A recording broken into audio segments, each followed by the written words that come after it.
Hi, hello everyone. For today, ang gagawin naman natin is yung calculator technique ng ating geometric progression.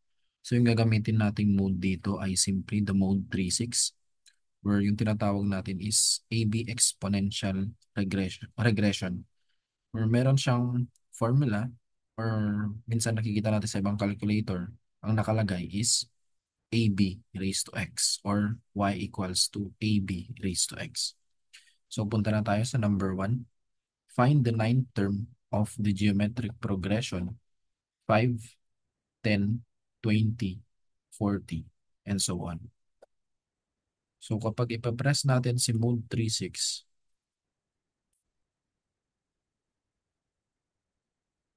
merong lalabas dyan na table na X and Y. So gaya nung sa ating arithmetic, ito yung nth term natin. And then ito naman yung an term natin. So kahit dalawa lang yung i-input natin, first and second term, makukuha pa rin natin yung sagot. So yung first term natin is 5, and then second term natin is 10. Ang hinahanap is 9 term. So ang formula na gagamitin natin dito ay simply 9y hat. Gawin natin sa ating calculate mode 3, itong stat, and then 6, ayun o, ABXP. So lagay lang natin 1, 2, then 5, tsaka 10. Then press natin si A. Then press natin si 9. Press natin si ups. And then select natin ulit si 8 for regression. Then makikita natin si y hat sa number 5. So this is 1,280.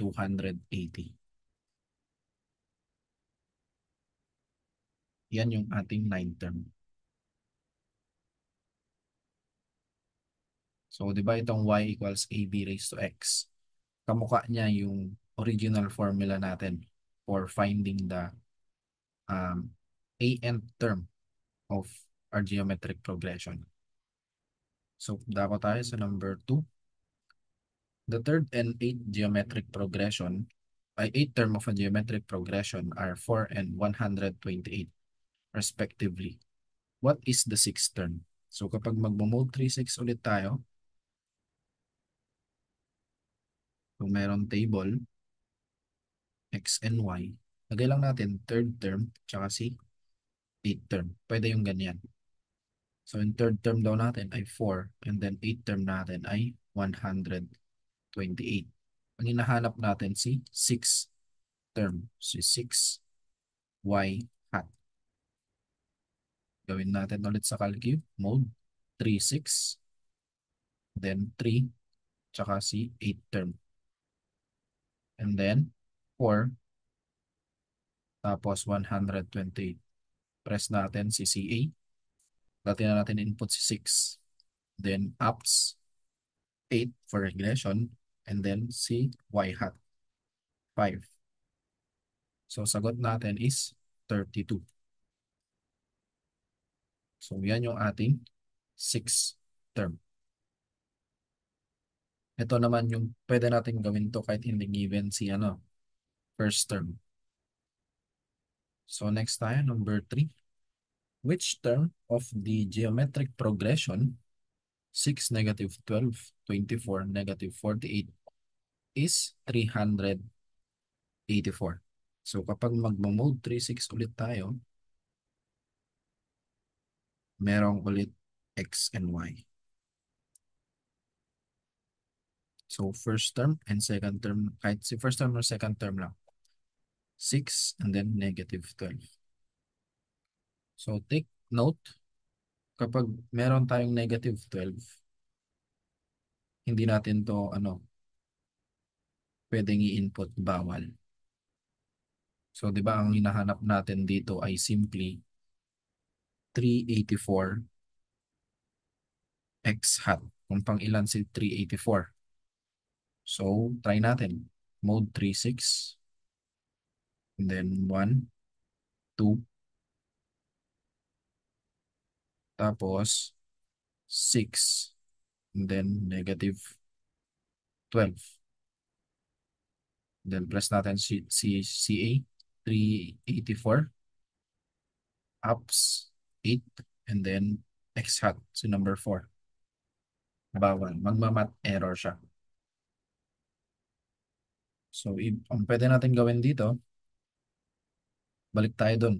Press natin si A. Ups, tapos si data. Gawin lang natin positive C, 12.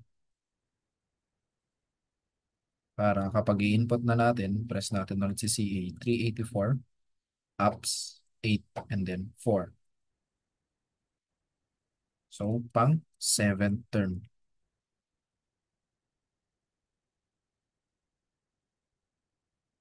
Pang 7th term. So, ganun lang yung ating number 3. And then, for number 4, the first term of the geometric progression, dati na tayo mag-table. First term daw is 64. And then, yung fifth term daw natin is 4. What is the common ratio? So, ang hinahanap natin dito is si B. Tulad kay arithmetic progression.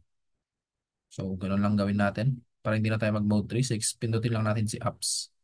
Then si data. Papalitan lang naman natin. So, 1 na yan dati. 5. Tapos, 64. And then, fifth term daw is 4. Ayan. Press natin ulit si CA.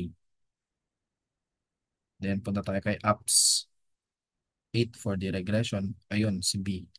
Si number 2. So, yung common ratio natin is simply 0.5 or 1/2. Ganun, kumuha ng common ratio. So, next tayo. Last, find the sum of the geometric progression. Ano na natin yung table. First term, kahit in second term lang. First term natin is 1. And then second term natin is 2. Up to 10th term. So, gaya nung sa arithmetic natin, para makuha natin si sum, gagawin natin summation of yung formula natin kanina, AB raised to X from 1 to N, which is yung N natin is 10. So, hanapin ulit natin muna si A tsaka si B. A and then si B. And alam naman na natin si B is yung common ratio. So, balik tayo doon. Ups 2 for the data. Palitan lang natin. 2. And then 1 tsaka 2. So, press natin si A. Ups 8. Then si kunin natin si A muna. 1. Bali 0.5. Tapos, ganoon ulit. Ups 8. Tapos si B. 2. 2 naman. Yung common ratio nila. So, pupunta na ngayon tayo kay ano yung A natin? 0.5. 0.5 times 2 raised to X from 1 to 10. Pupunta naman na tayo kay mode 1. Dito na tayo magmo-mode 1.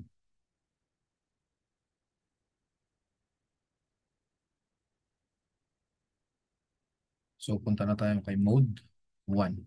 And then, ups. Piliin natin tong 2. Itong may baliktad na M for this summation. So, lagay lang natin 0.5 times 2 raised to alpha X from 1. I'm sorry. Bawal pala yun. So, from 1 to 10 equals.